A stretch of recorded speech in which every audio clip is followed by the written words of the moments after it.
እሺ ጓደኞቼ ዛሬ ማሳያችሁ የጁስ መፍጫ ማሽን አይሽከረከርም። እስኪ አብረን እናያለን። ሶኬቱን ሰክተን እዚህ ጋር በተኖችን እየነካካን እናየዋለን። እዚህ ጋር አላችሁ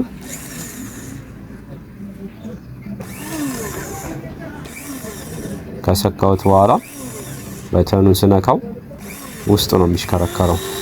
ይሄ ግን እዚህ ጋር ያለው ምላጩ አይሽከረከርም።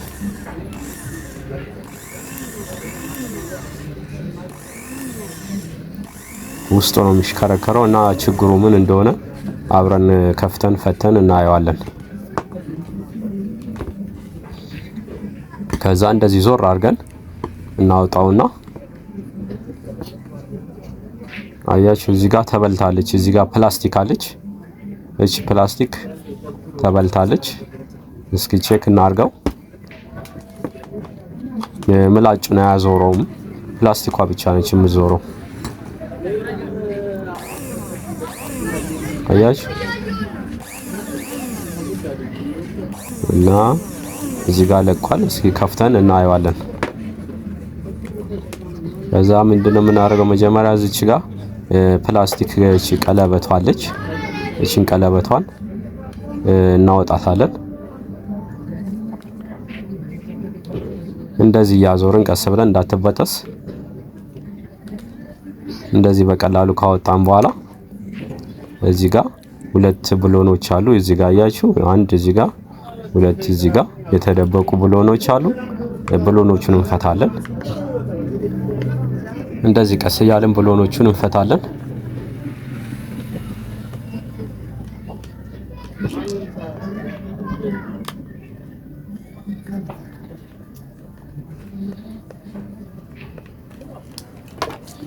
እንደዚህ ከፈታን በኋላ እንከፍተዋለን ቀስ እያለን። እዚህ ጋር ከኋላ ብሎን ሳይኖር አይቀርም፣ በጣም ጠብቋል። እስኪ ለመፈልቀቅ እንሞክራለን። እዚህ ጋር በጣም ጠንክሯል። ብሎን ይኖራል። እስኪ ብሎን እንፈልጋለን። እዚህ ጋር ከውጭ ምንም የሚታይ ብሎን የለም። ብሎኑ የት እንደተደበቀ አብረን እናየዋለን። እስኪ እቺ ፕላስቲክ ነች እንግዲህ ምላጩን የምታዞረው እና እቺን አያችሁ ተበልታለች። ውስጥ ገብታ ነው እዚህ ጋር ብረቱ ላይ የምታሽከረክረው። አያችሁ በጣም ላልቷል። እቺን ነው እንግዲህ እንደምን ብረን የምንሰራት።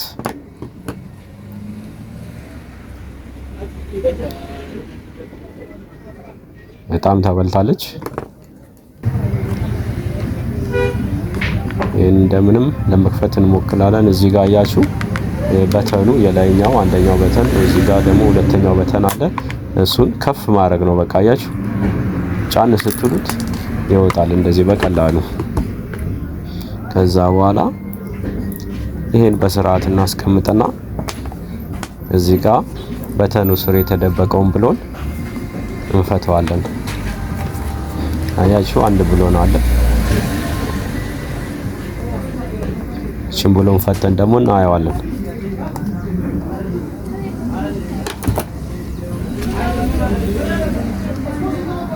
እንደዚህ በቀላሉ እናነሳውና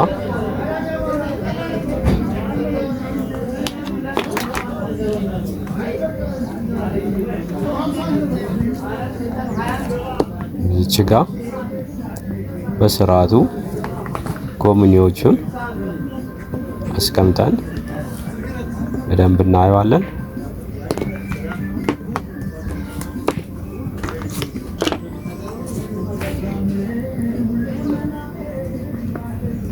እቺ ፕላስቲክ ነች እዚህ ጋር ገብታ ይሄን የምታሽከረክረው ማለት ነው። እና ፕላስቲኳ በጣም ተጎድታለች። እሷን እንግዲህ በቃ በሷ ምክንያት ነው የማይሽከረከረው። ስለዚህ እቺን ፕላስቲክ ዲናሞንና ምላጩን የምታገናኘው እቺ ነች። እዚች ላይ ነው ጫና ስለሚበዛ በቃ እዚች ላይ ነው የተበላሸችው እና በዚች በቀላጭ እያቀለጥን እንደፍነዋለን ማለት ነው። እዚህ ጋር ፕላስቲኳን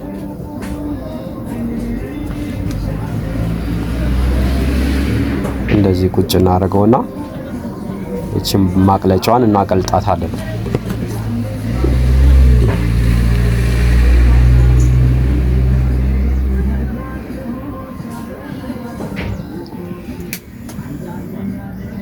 ከዛ በሆት ጋን ያቀለጥን ቀስ ብለን እንደፍነዋለን ማለት ነው እንጂ ሞተሩ ምንም አልሆነም፣ ንጹህ ነው ሞተሩ። ቀስ ብለን እዚህ ጋር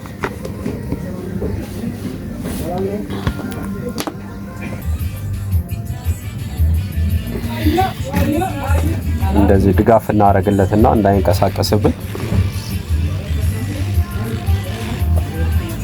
ከዛ ሙቀት እየሰጠን እናቀልጠዋለን።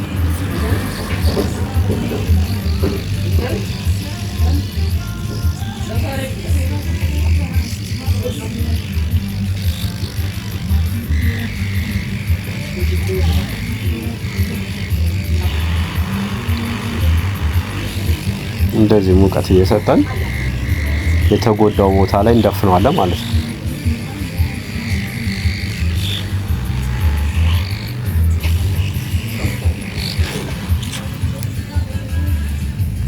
ዙሪያውን እያዞርን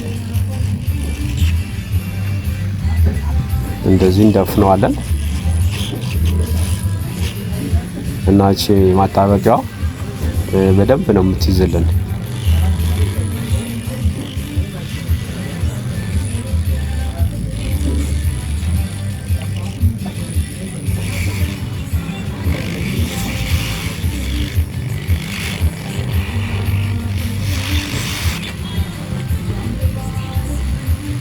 እንደዚህ ባሪፍ ሁኔታ ያዞርን ሙቀት እየሰጠን እናቀልጠዋለን።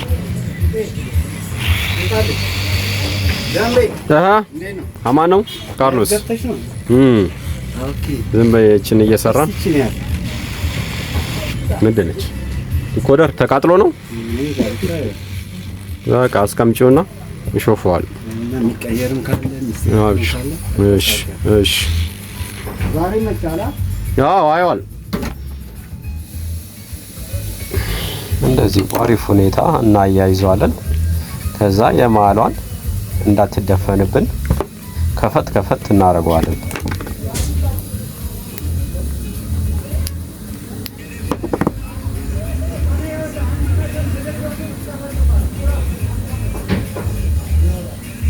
የማሏን እንደዚህ ባሪፍ ሁኔታ ከፈት ከፈት እናደርገዋለን።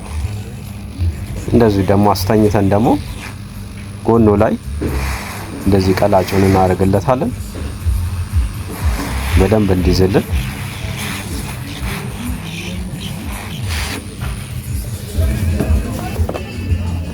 እንደዚህ ባሪፍ ሁኔታ እናስይዘዋለን።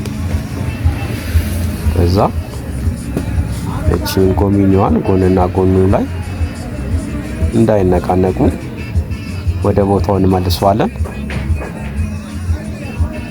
ከዛ አያችሁ እንደዚህ ባሪፍ ሁኔታ ካያያዝን በኋላ ወደ ቦታው እንመልሰዋለን።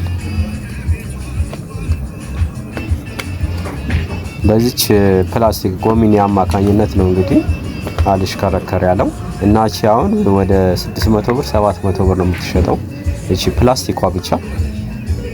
ያን ከመግዛት በዚች በቀላጩ 25 ብር ገዝታችሁ እንዲህ በቀላሉ መስራት ይቻላል።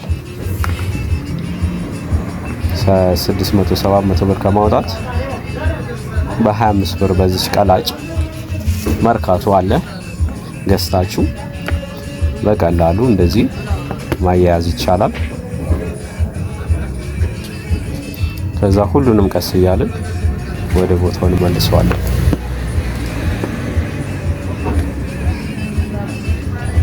ከዛ የፈታነውን እንዳለ ወደ ቦታ እየመለስን እናስረዋለን። እዚህ ጋር የኤሌክትሪክ ገመዱን በስርዓቱ እንደዚህ እናስቀምጣለን። ያያችሁ በቀላሉ እንደዚህ አያያዝ ነው ማለት ነው። አሁን እስኪ እንሞክረው።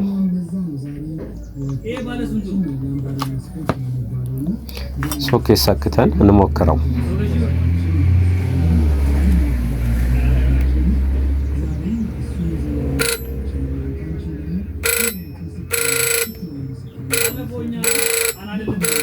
አያችሁ በቀላሉ መሽከርከር ጀምሯል። ስለዚህ እንደዚህ በቀላሉ ቀላጭ እያስነካችሁ እንዲህ በቀላሉ እቃችሁን ቤታችሁ መስራት ትችላላችሁ። ስላዳመጣችሁኝ አመሰግናለሁ። መልካም ቀን ይሁንላችሁ።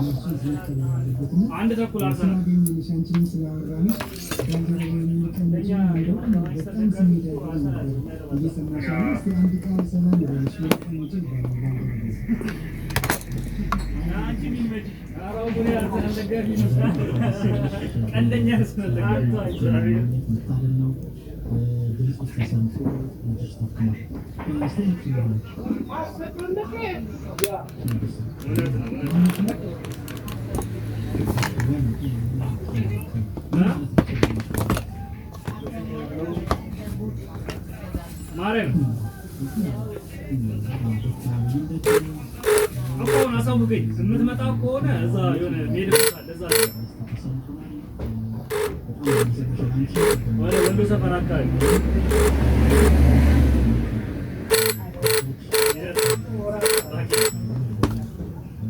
ሳጋማ በደንብ ነው ሲለኝ